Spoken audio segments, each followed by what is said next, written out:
featured reader, and this is our featured reader tonight, Laura. She's been here before. I'm going to help her introduce herself since I forgot my notes. And let's see, what else? Uncensored. Open and uncensored. Uncensored. Open and uncensored. What else, everyone?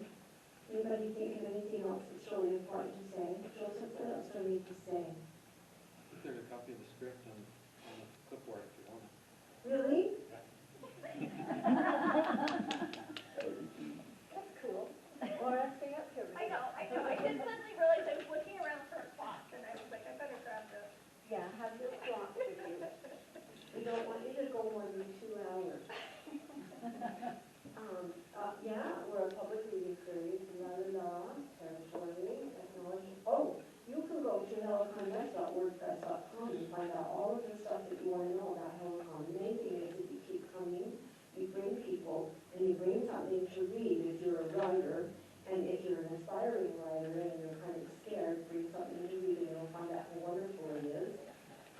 In the new library, please put a lid on your coffee and make sure that it's tight so that no spills happen. And also, Joseph, are the squeaks fixed in the doors? Well, they're sounding better tonight. They sound pretty good tonight, yeah. I don't know. If the door squeaks and everything, don't worry, just yank it closed if you have to come back in after going out. She doesn't mind squeaks because she probably has kids and is used to all manner of disruption.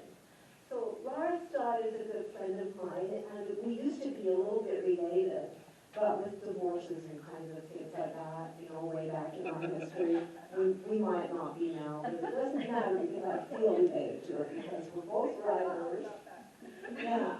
Now, you have other books besides this one, so this one, and then tell us what else you have. So I have the News Migration over there, which was a collaboration with my sister. She's a visual artist. So there's some paintings in that book that are all in full color and they're beautiful. And then actually my sister Catherine, who did that artwork, she also did the artwork that is on the cover of this. So quite good for her, yes. Yeah. And then tell us what you do.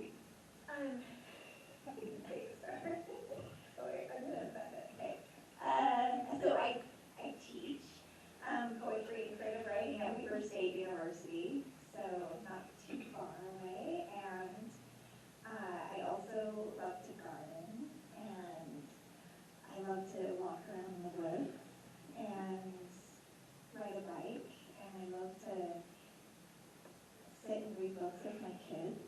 So anyway, I could keep going, but that's what I do. What's your next writing project?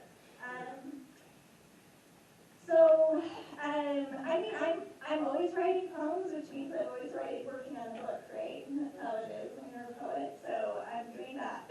I'm writing poems. That new book hasn't taken shape yet, but I've got poems. So, and I started co-teaching a poetry and printmaking class with one of our printmaking instructors at Weber, Andrew Rice, and so it's been really fun to work with him, and I've got all of these ideas that I'm hoping one day I have time to execute, but just to kind of put those two modalities together. So that's something I'm working on slowly. Yeah. I think the arts, I mean, if you're a writer, you're interested in the arts because you're observing everything. So you visual arts and music and all the wondrous ways that you think about life when you're a writer. And I know that Laura has some really exceptional work, so I'm just going to sit down and let her go to it. Thank you so much. Thank you so much. And I just want to take a minute and just say thank you again. Like I really, really appreciate you, Star, for what you built here, and also just everyone up at Utah State and with Helicon West and Sugar House Review. And I just sort of feel like Helicon West is, you guys have built such a great community up here, and I'm so impressed by that. And just the support that you give one another, and that you're all here, and it's just after New Year's. Like, I feel like there's still, this time of year we want to hibernate, and so just thank you for coming out. really appreciate that. So thanks for having me up. All right, yeah, so I also have, I have my last two books up here, and I have some postcards that I had made, and there's not too many, but you're welcome to take one of those if you get up fast enough to grab one. There you go. Anyone else is welcome to walk up and grab it, yeah. Okay, I love it, pass it around.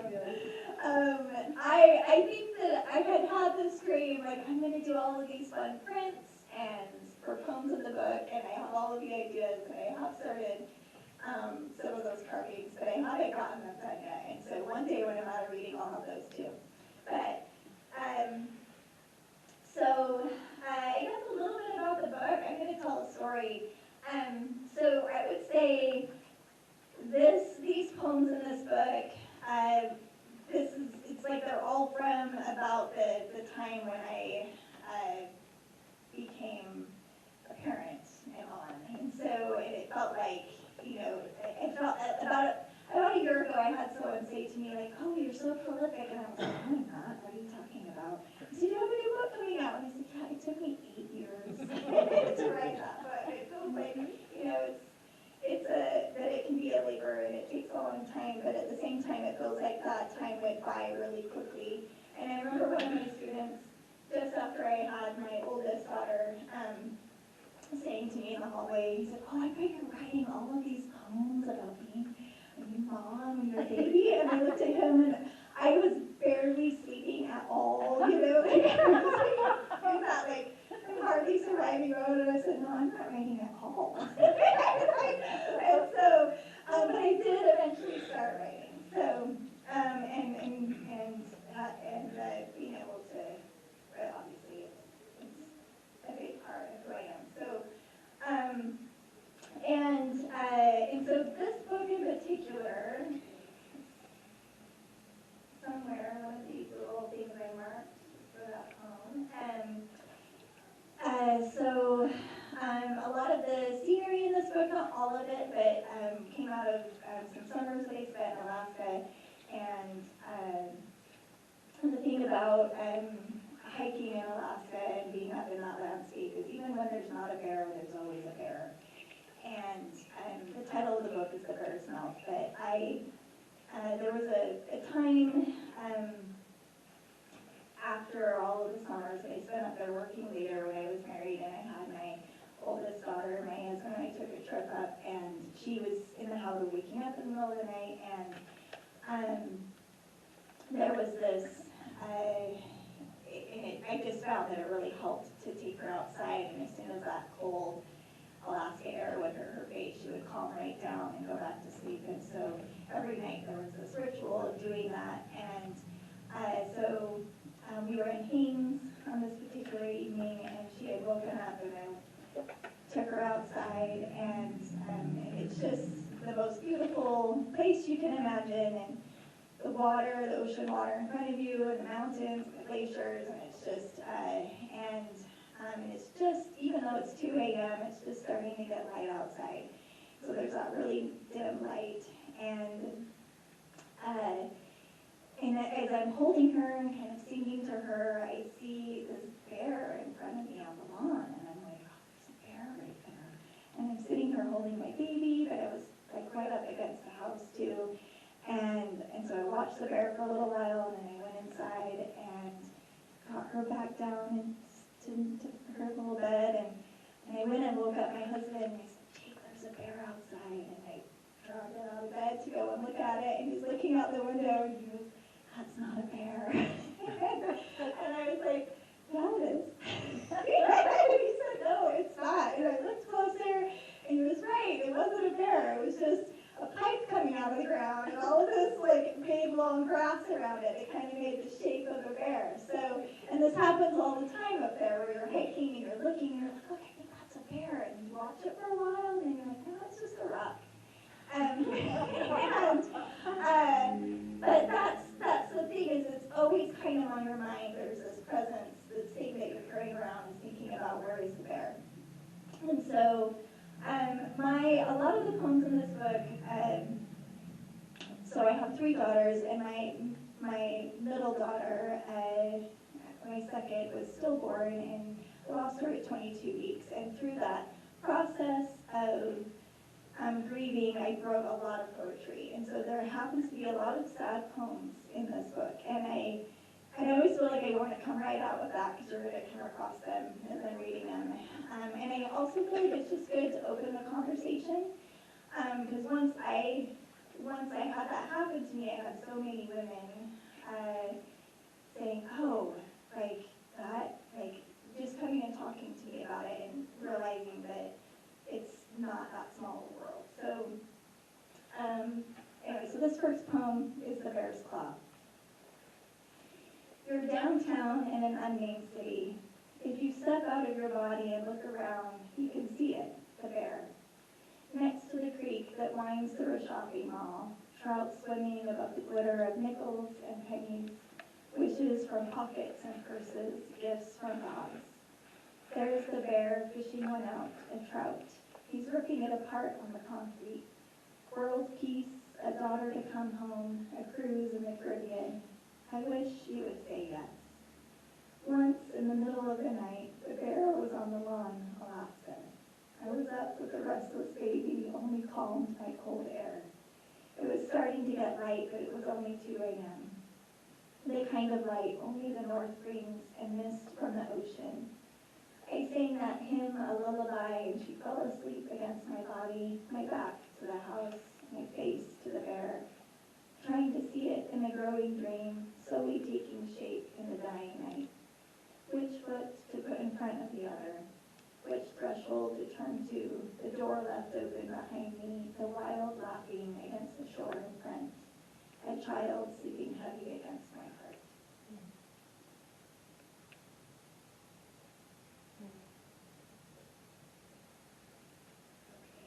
Sorry, did you say 20 minutes, or did we talk about that? Okay.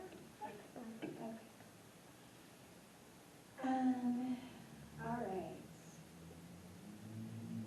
Sisters, my daughter cries, hello, dear, when we drive down the highway in the dark. It wasn't quite that tone. That sounded like a different hello, dear. Kind of, what's a 2-year-old saying? Hello, dear. Anyway, okay. I need her voice. I can hear it in my head, but I can't do it. All right. My daughter cries, hello, dear, when we drive down the highway in the dark, past the woods, when we hike the trail, when she eats her breakfast and holds her spoon in the air.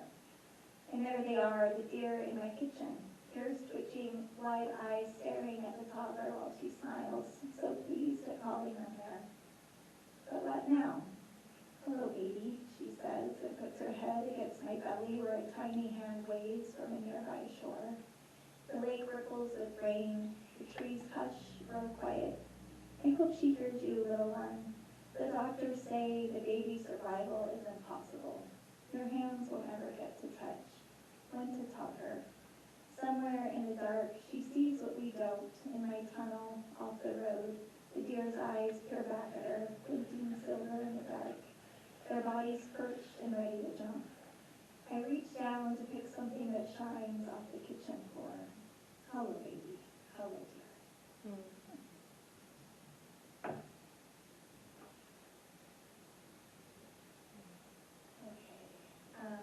So this poem, In Sleep Baby Jane, is the first poem I remember distinctly, the first poem I wrote after my daughter Jane was born, so my first cover. At the 3 a.m. feeding, I swear I can hear the milk from my body hitting your stomach. It's entering like rain into rain. The water of your body swallowing the echo of the noon in this dark room. Outside, it's so cold this December that everything breaks under any kind of weight. The trees are covered in a fine sheen of looking glass. I move the curtains back to see if the aquarium holds any life yet.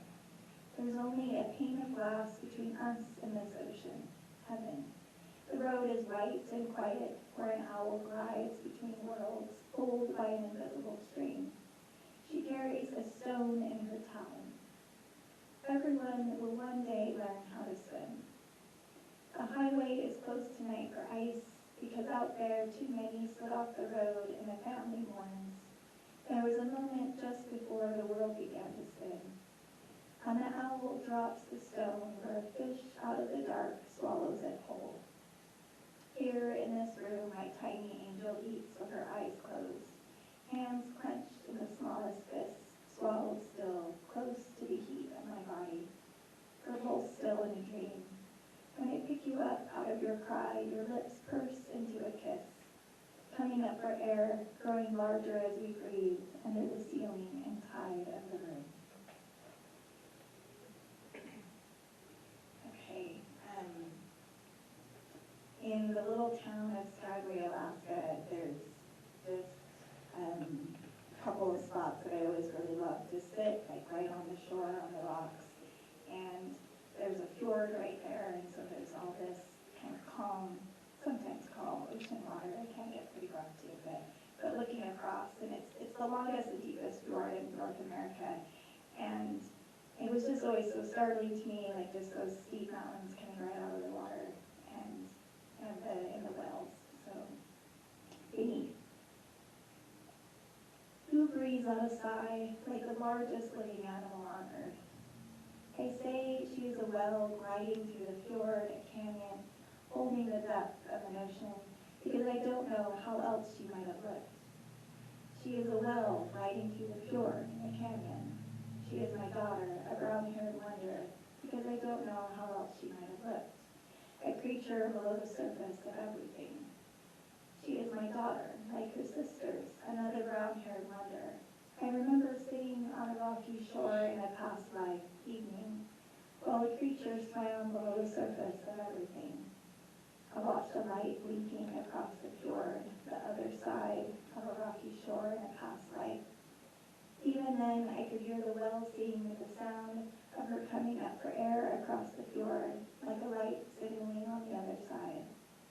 I forever wonder the sound of that voice. I could hear a well sing, but not the sound of my baby coming up for air. Here is a blanket that once held her body. I will forever wonder what her voice would have sounded like. I pull a box down from the shelf that holds everything. A blanket that once held her body. The texture of it on my fingertips is all I have left. I pull a box down from the shelf that holds everything. A container for her after she died inside me. The texture of my own fingertips is all I have left. Suddenly, a blue jay wakes the world as a container for her after she died inside me.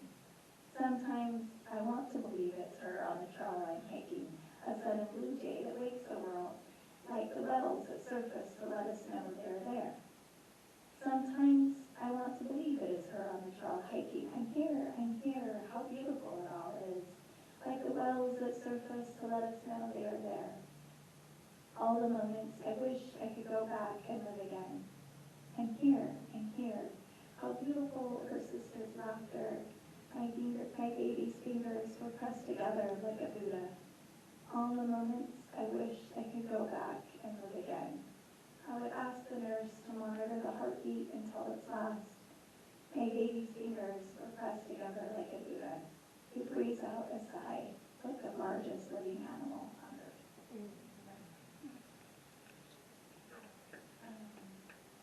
Sometimes I can't read that one without crying, but I did good. So this, I'm going to shift gears a little bit. This poem is a true story, and it happened to my friend Dylan, so the poem's so dedicated to him. And I heard this story from his mouth. He was mauled by a bear and survived it, and it's pretty incredible. And while he was telling me about it, he said, and I don't know how he would have the peace of mind to do this, but he said, we just kept talking to the bear.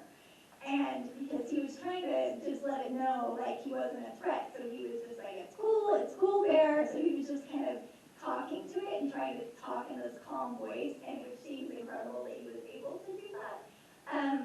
But as soon as he said that phrase, talking to the bear, I was like, what? And of course, right then, I was like, oh, that's the title of a poem. So I texted him this poem, and I said, hey, did I get the details right?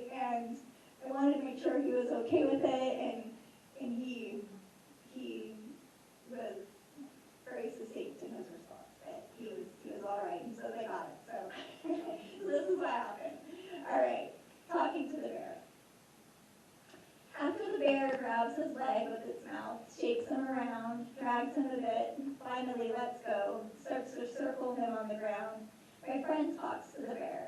Even as the bear's teeth break his leg, hey, it's cool, bear, be cool.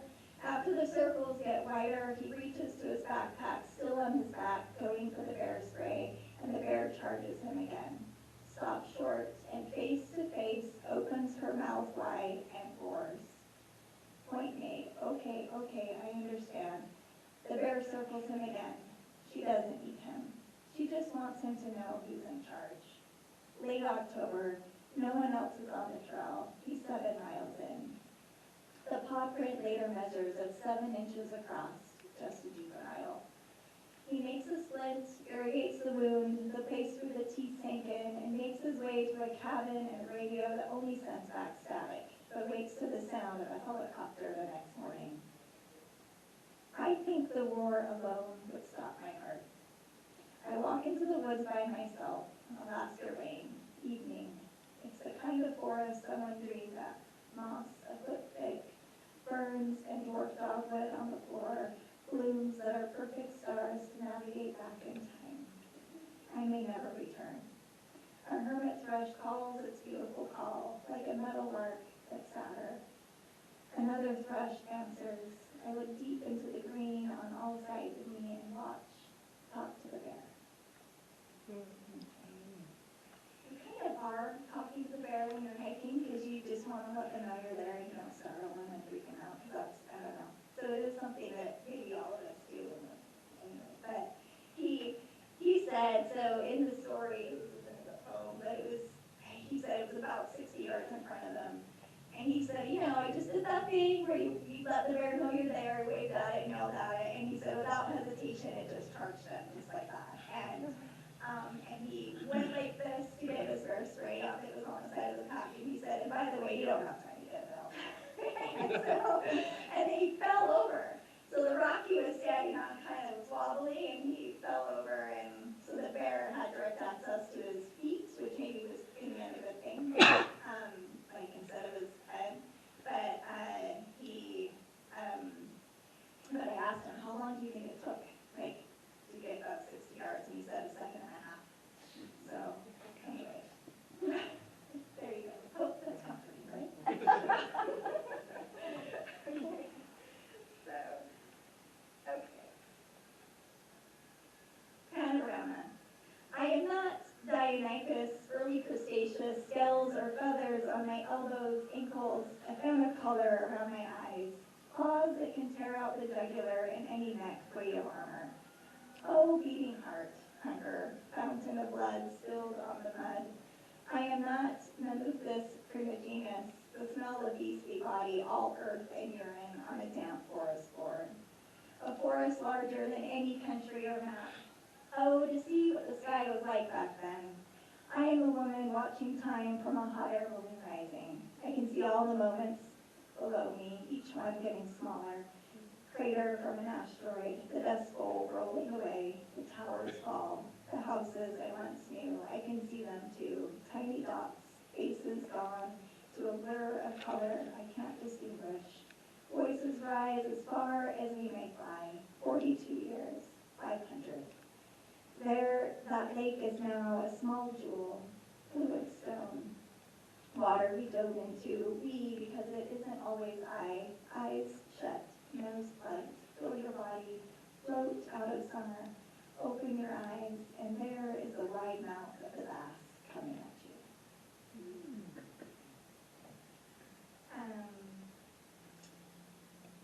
So this poem, To the Brim, is actually, like, in my mind, I think I was visualizing mostly Los Angeles. So my husband and I lived there the first 2 years we were married, and I guess I wanted, it's probably the only LA poem in this book. I think my first book has more, but I just because of the fires that are going on right now, I was thinking about that, and it's just like I keep looking at these images, and it's just really haunting to watch it. So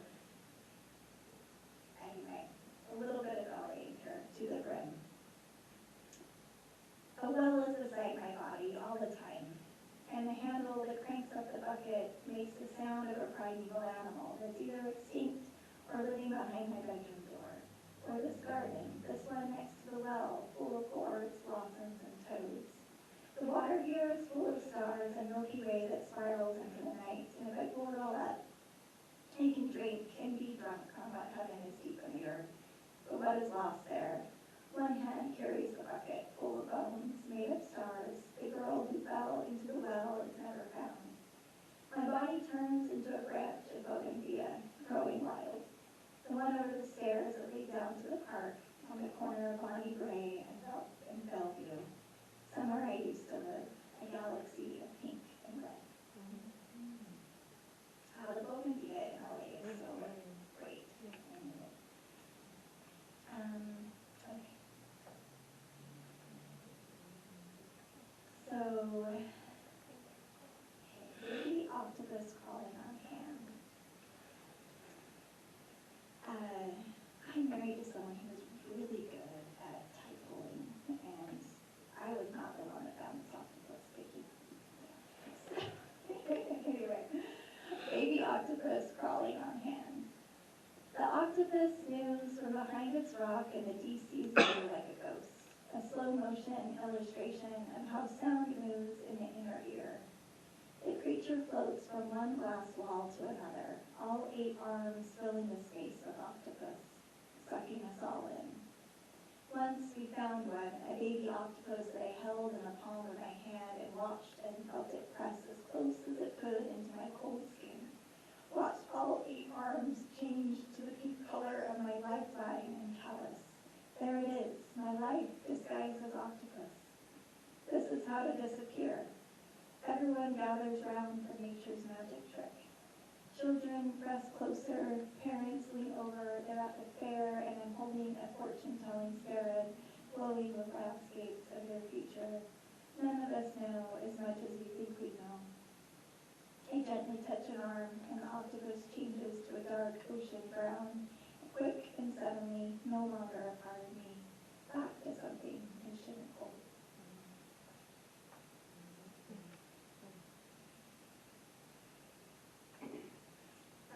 So this poem covers, it's spreading together 2 or 3 different stories, and one of my colleagues found out that I was writing bear poems, and he started sending me articles, and it was really awesome. I would get these, like, he would send me articles about bears, and he'd be like, check this one out, and a couple of them I did use. I was like, whoa, this story is so fascinating. So, but there was this little boy in, I think it was Arkansas, and 3 years old, and had gotten lost in the woods near his home. Do you know this story? Yeah. Okay, yeah, and when they found him, he was totally fine and had been below freezing the night before, and he said a bear had kept him safe all night. And it's just amazing to think about, like, did that really happen? And I believe him that it did, but also what was it about this bear that didn't want to that kept the child warm? So, and then there's this other story about my dad that when he was a baby, so at the time when he was born, my grandparents lived up in northern Idaho. My grandfather was working as a surveyor, and we were in this little cabin in the woods, and a bear climbed through the open window and went right over the top of his crib. So that was the story I remember my grandma always telling. So, okay, before. If you pray hard enough, the miracle can happen. If you pray hard enough, you can save her life. We are only humans. We are not gods. Before the bear chose to save a lost boy, before he kept him warm in the forest, 3 years old, before he didn't eat him, put his head inside his jaws, before he kept the boy warm instead. I am not the angel my daughter sees out the window and calls a bird. Mom, come see, come see. But we can still breathe in the sweet scent of alder and rain, and we might save the bird from dying. Here, the world feels young, like all of history hasn't touched the shore yet. Only the whale song, the ice song, the tree's slow whisper, the unwrapping of earth. Before war, before religion, before the glass broke, before the land gathered together, before we stood on the porch and watched the thunder and danced, before they told me my second child would die, before the king beheaded his wives, before the ice melted, before they found the mammoth in ice, before the tiger crept through the grass and was gone, before the frog song, before we stole corn, before Mom bottled peaches, pears, before she stroked my head while I cried, before we taught our daughters to dance, before a different bear in another time crept over my father's crib from an open window, before Grandma told me this story, before the valley was filled with ghosts, before the light hit the valley early 3 a.m. and a seal came up the river with the tide, before the rivers pumped blood into the body and before the body swelled, we were there together, watching it, the light and the rain on water. Something hits the surface. On the ultrasound screen, she waves. A baby sleeps while the beast crosses over its crib into the room. His baby eyes open to bear. Inside, the beast hunts for something to eat. In your blood, that river and that ring you sleep in inside my body. Before the fish returned, before the lost boy said the bear kept him safe. Before his mother wept and gathered him in her arms. Before the beast loved as much as it tears apart the fish, the deer, the bird. Before your heart stopped beating while I slept. We are not gods, not yet. Before I felt you slip out of my body onto a sheet, before the well rose to the surface and breathed air into the great lung of sky, before I forgot to breathe, before the sound of jets made you jump, before the machine showed me your heartbeat, before more war, before the children were taken from the room, before their mothers knew what happened, before the border closed, before the orphans were lost, before all the mothers wept, before my father grew up and stepped out of that room with the bear behind him, before we all looked the other way, the children on our screens, in a town far from where we live now, where the shore of another country washes in, next door, before Jesus wept, before the well went from land to water, before my daughters built castles on a beach, before Mom pushed Dad in a wheelchair through the grove, before he held the record for the 440-yard dash, before I watched him catch fish after fish, before the pilgrimage, before he taught me how to fish, before history slept in a book, before history melted into a river, the river curls like a ribbon in the sunset, and fish feed like a dream, all of history in a hatch. Before her mouth shut a few moments after birth, all that's left, feathers on the beach, and it clearing a few drops of red blood. Before the world began to spin, before the water gathered together, there we were at the edge, ready, watching the river, sunlight catching our eyes.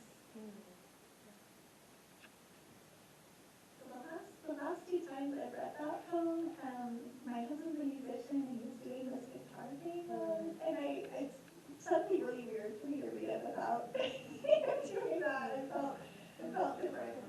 Anyway, sorry I didn't bring him. Okay, anyway.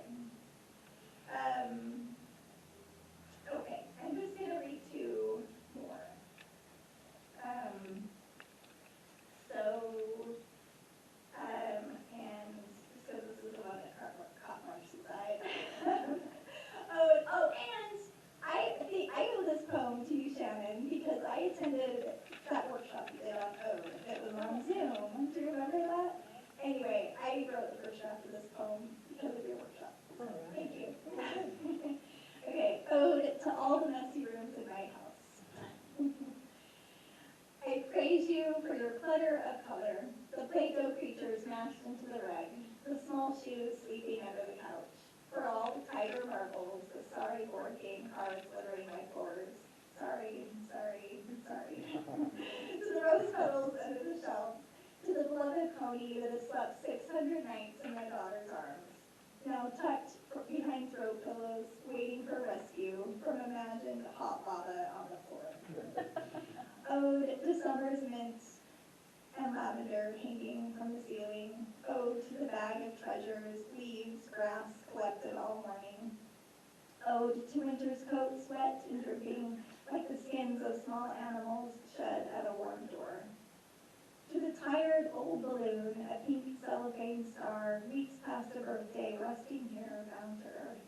To the stockpile of art left by the 5-year-old's hand, this portfolio of smiles and snails and snakes, of iguanas and trees and sea anemones. Treasure maps to her. To the bows and puzzle pieces tossed by a toddler like confetti. There's an eye of a fish and a picture of Maine in one corner, Arizona somewhere else. To my couch disassembled, a fort, someplace to hide in a jungle of here. To the kitchen floor covered in black beans ready for the door, noodles, mashed banana, whatever didn't reach the baby's mouth, her fingers backed and learning the awkward reach of spoon, the proud smile, the slobber of child kisses on a window, to the jar of honey glowing on my ordinary table. Time is neither here nor there. Oh, old sweet. Oh, afternoon sunlight. Gold of summer in the slant light of winter. Ode to the peelings of pomegranate and seeds, jewels everywhere. Oh, love. Oh, wild and precious life. Oh, heart.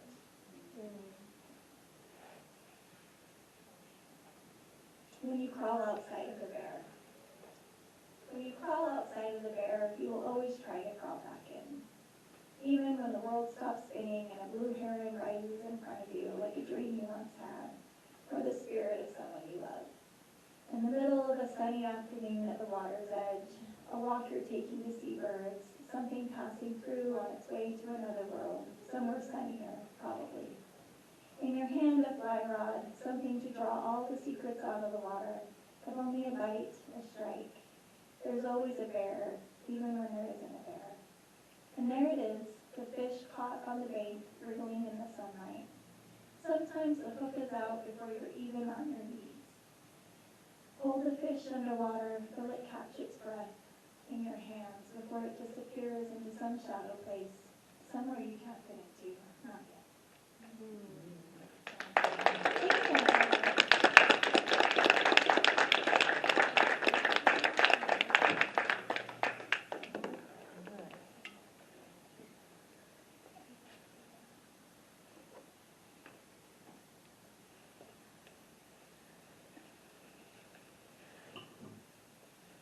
Thank you, Laura. I was so interested in all the stories, and I love the way that reading went because the stories really enhanced everything, and the poetry was so good anyway. So I feel thrilled. Thank you. And I love the way that you introduced it with the in Alaska, to get the baby to go back to sleep, take the baby outside, the cold Alaska air hits the baby's face, the baby gasps, the baby sighs, the baby falls asleep. Oh my God, that was so good. I want to know who would like to read for the open mic who did not sign up. Bill? Okay. You'll have to shut up some names, I don't know all of you. Okay, Bill is going to read, and what's your name? Dylan. Dylan. Is it E-Y? Yes. Now I know another Dylan. And who else? Baden. Baden, how do you spell that? B-A-D-E-N. Okay, now I know Baden. And anyone else want to read? Is there anyone who would like to read first? You. Okay, then I'm good. Oh, Bill, do you want to? Sure. Come on.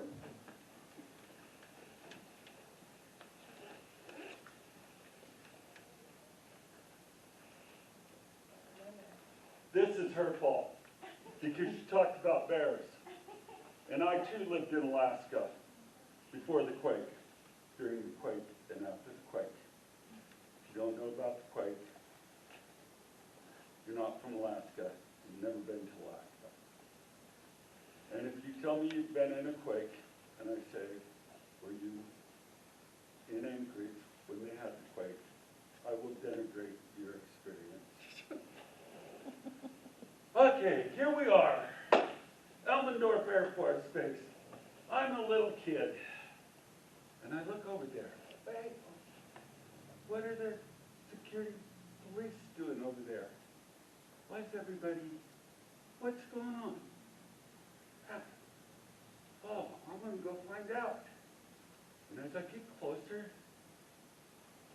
Bill, nobody ever called me Billy. You guys don't do it either.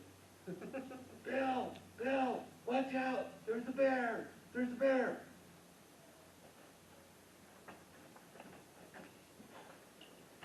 Come on, there's a bear. And as I get closer and closer, they're swearing.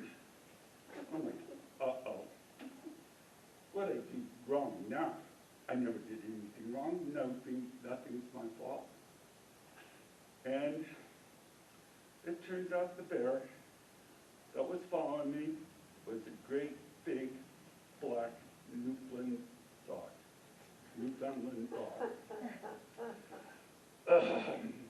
The person that called that bear report was in trouble. Okay. Grandpa. Now some of you from campus will get this. The rest of you won't. So after Christmas, I went on a trip with some friends of mine. Some women I know from campus. They had a 40-foot motorhome, and we went up to Thermopolis to sit in hot tubs. And then we went over to Tennessee, Wyoming to sit in hot tubs and visit a friend, and then went up to Missoula, Montana to visit a friend that somehow got a PhD. I don't know how that ever happened. She's a bit crazy. And then we turned around Washington, Oregon, and came back to Logan. Guys, I think I'm getting old, because these were 4 young women, young, being 30, and everybody thought I was the grandpa.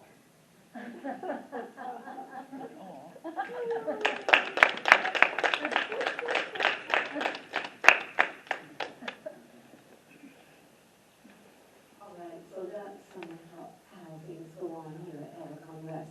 Anybody want to be second? Okay, come on up, baby.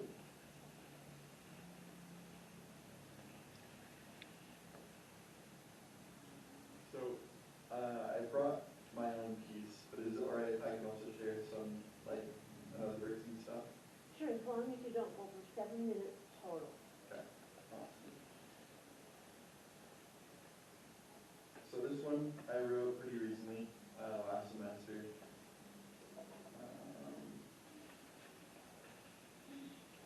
And it's called Dark is Bad.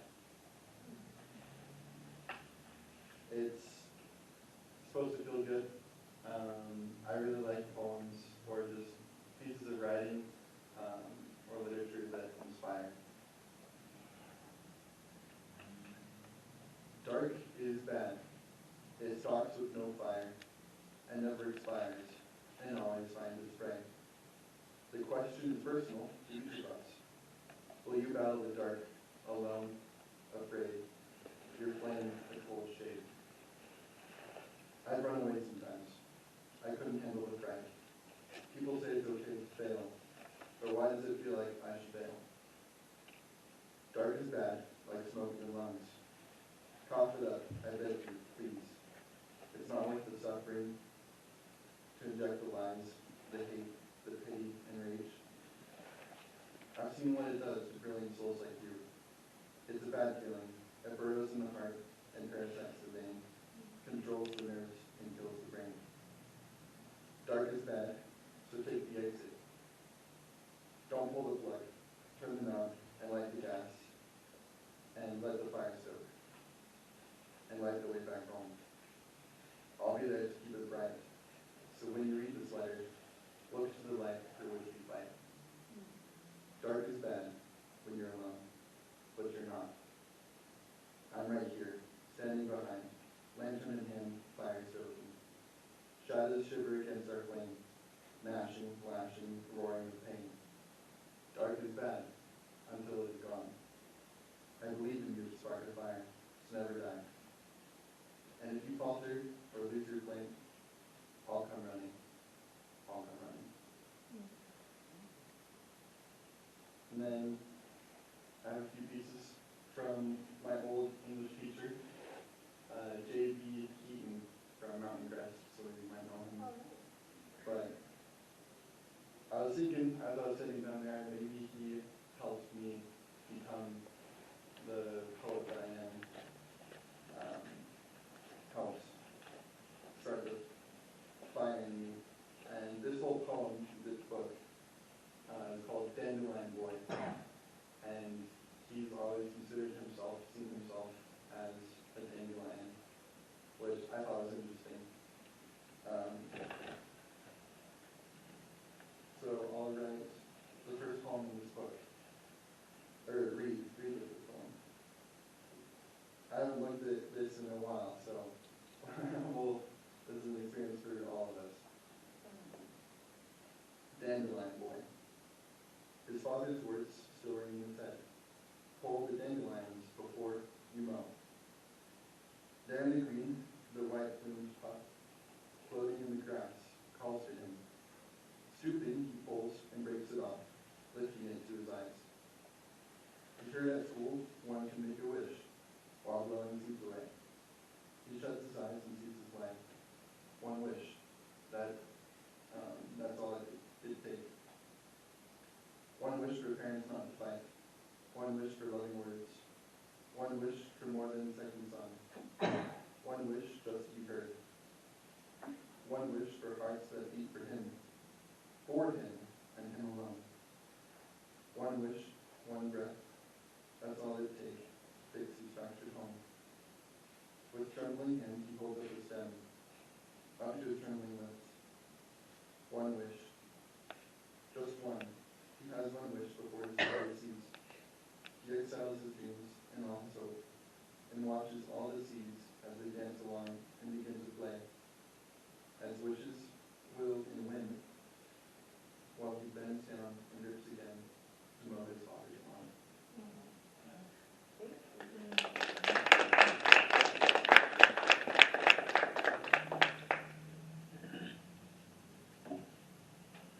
Thank you, babe. That was inspirational, and it was so nice of you to share something from your teacher. We teachers really appreciate students who honor us by going forth and doing their own writing. So thank you. Does anybody want to be a third? All right, good. And then after Dylan, I'll announce the last three.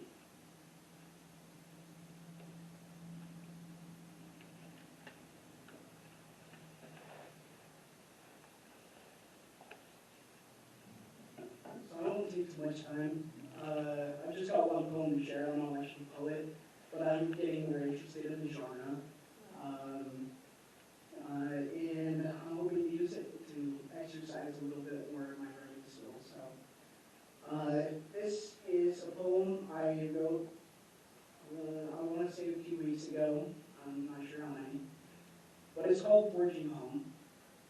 And it's pretty much all about what home means for me and why I am who I am today and where I intend to go. Home, the fire in which I was forged, the coals from those from whom I've stolen my strength, more than I deserve, passing days, possibilities, to do greatness, giving back, even though mere life, even through mere life well lived. Home, through which, home, though when I pondered, I pictured blinding golden light. Yet I resemble myself most in unmoving and brightening rain. I forge home, deterred destiny determines to come for us all.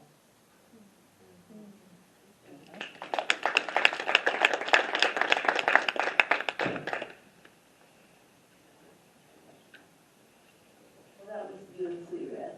Thank you, Dylan. So our last three readers tonight are Star, Jan Earls, and Denise Gackstetter. So, here we go.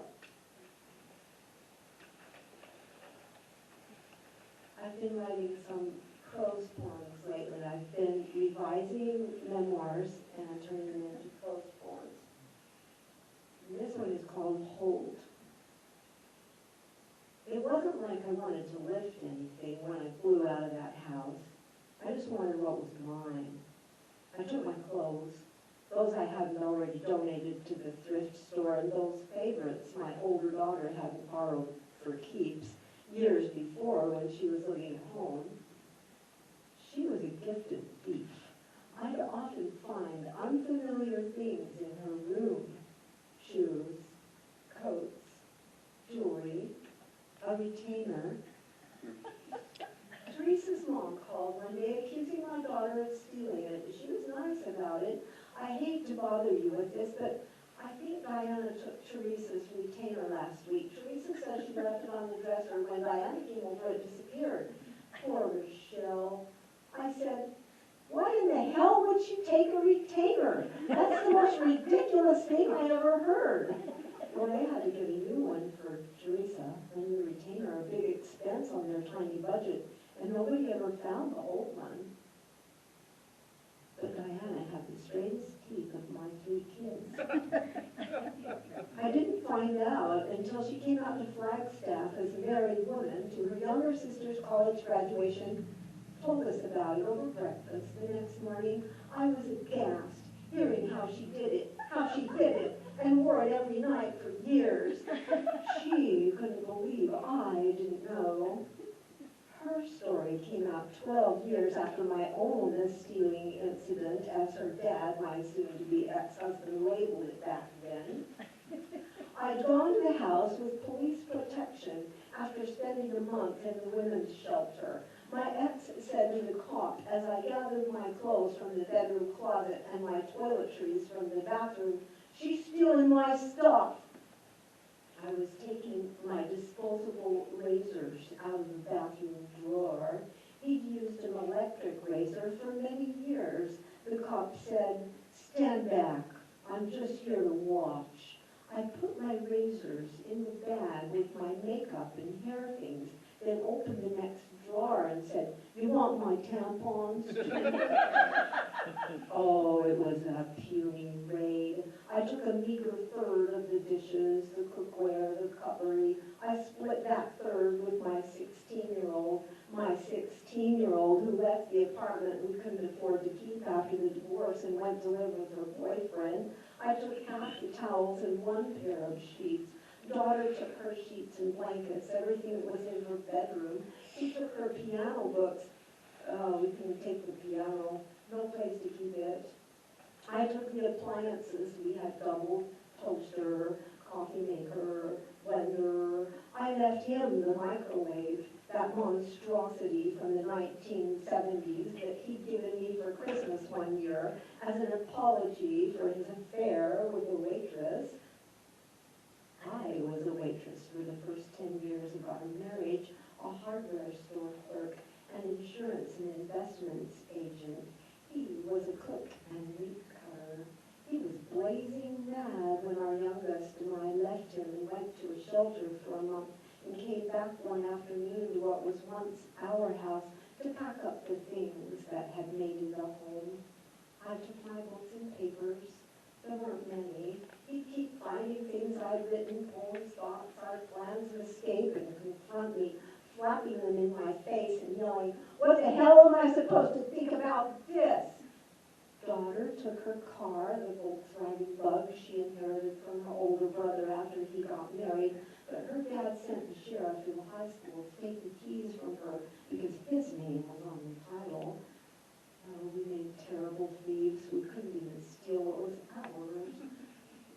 I took my car. I had made all the payments. The title was in my name. I took our older daughter's wedding dress. It was preserved in a box with a window so you could see all the beading on the bodice. She sold it when she married her second husband before before she left him to run off with the man who became her third. Mainly, I took my ex-husband's pride, and that was a pretty big cost.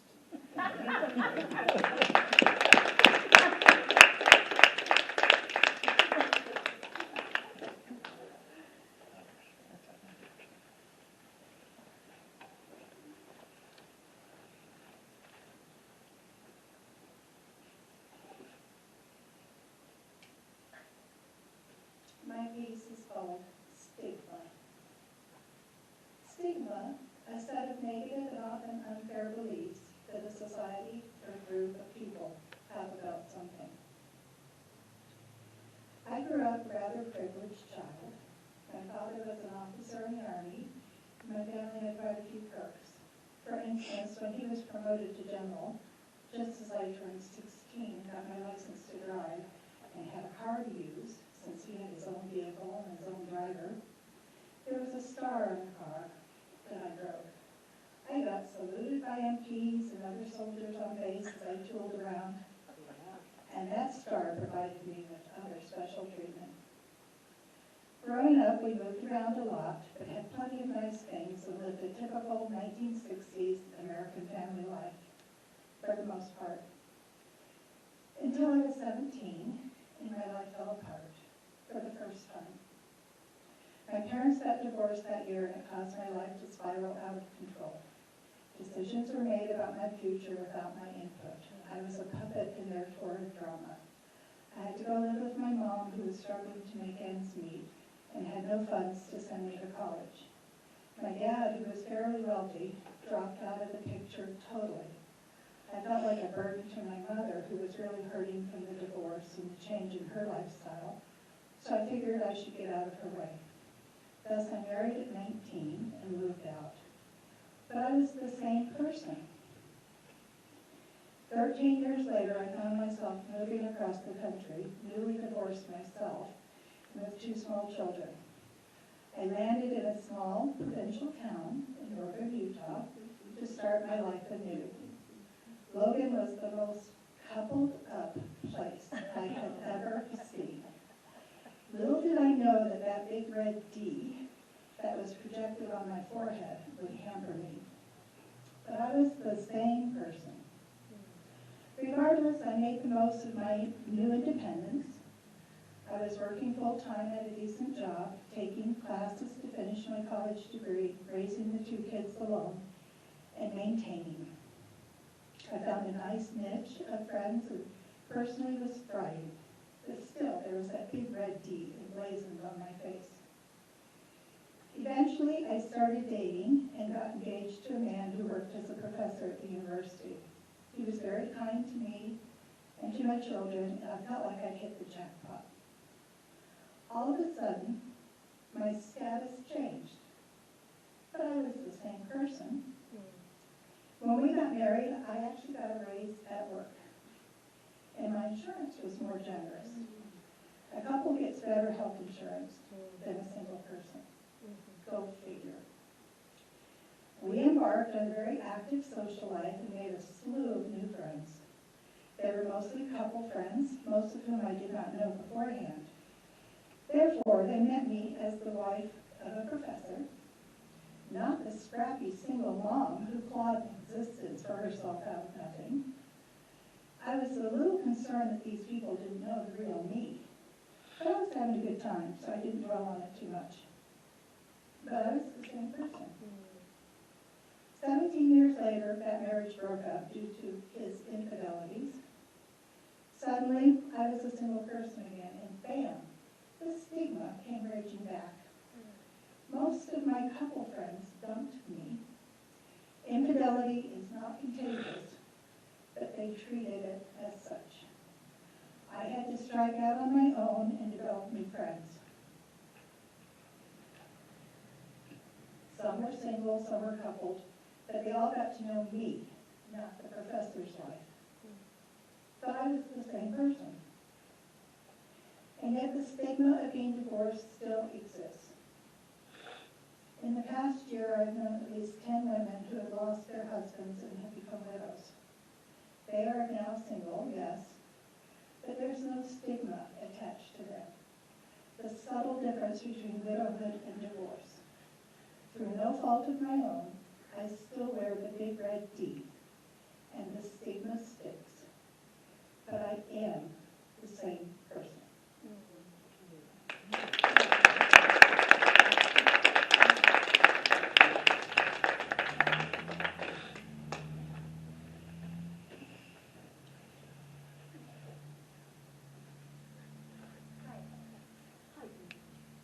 Greatest thing I've done recently The greatest thing we've done recently is gotten stronger readers, and now I can see again. and big font helps. So I have a couple of poems, and I'm really happy to be back here. I haven't been here in a while. Oh, sorry. I'm very happy to be back here. I haven't been here in a while. So this first poem is called Shockwaves. Sometimes I'm shocked at what can arise in my heart so quickly, instantaneously, diminishing a person's possibility without much thought, passing judgment without question, based solely on insubstantial evidence, condemning them to a life they do not know, writing their story without their consent, dismissing them with a sharp sideways glance. My heart winces as it slices, and the wound becomes my own. Trembling, this heart shakes itself awake, stunned by the power of the pain it can create. Turning back, I send wishes out into the tender air. May you be safe. May you be well. May I always remember. I wrote this poem, and if anybody goes to Smith's on 4th North, you will know who I'm talking about. This did really happen. Reflection. It started with the arrival of one skinny man on his bicycle. He sat on the concrete base of the exit sign to the grocery store parking lot. His tattered bag of belongings open within reach. The battered cardboard sign leaning against the bicycle tires. I looked away as I drove out, his image lingering in the rearview mirror. Within a few weeks, there were 2 others sitting with him, making themselves at home in the cold. Each time I drove as far forward as I could, pulling past them to pause for a traffic opening.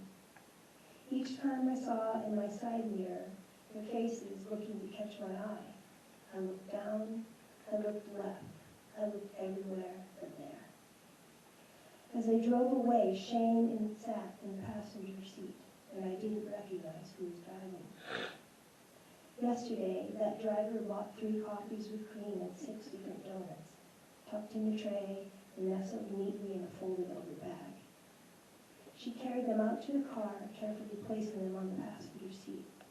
She drove toward the exit, parking off to the right. Heads lifted from hunched-over bodies, their eyes carefully watching. The skinny man stood and met her halfway, taking the packages in his gloved hands. "Thank you," he said as he met her gaze. "Have a blessed day." "You too," she replied. "Have a beautiful day," noticing that his eyes were as blue as the sky.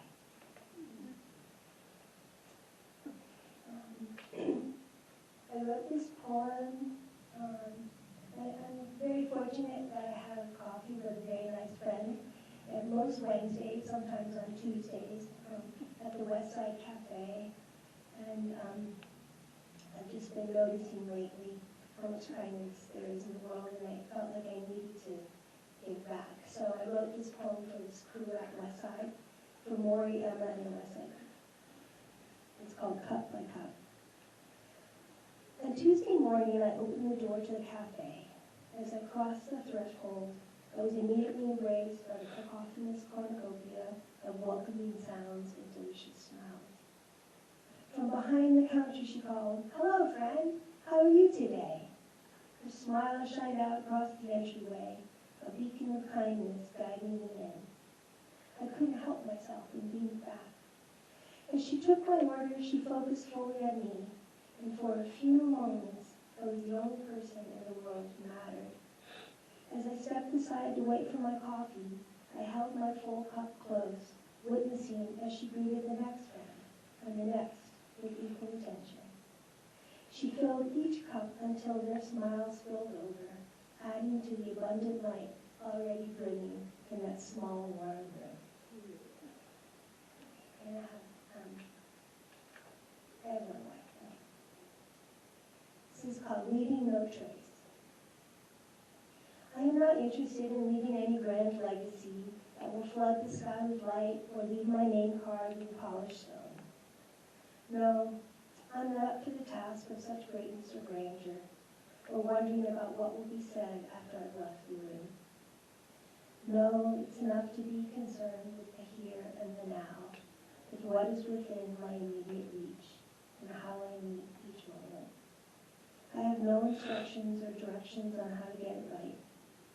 I have only my heart to trust and the courage it gives me to let go, to fall down, to get up, again and again and again, growing stronger with wisdom, becoming buoyant with life. Thank you.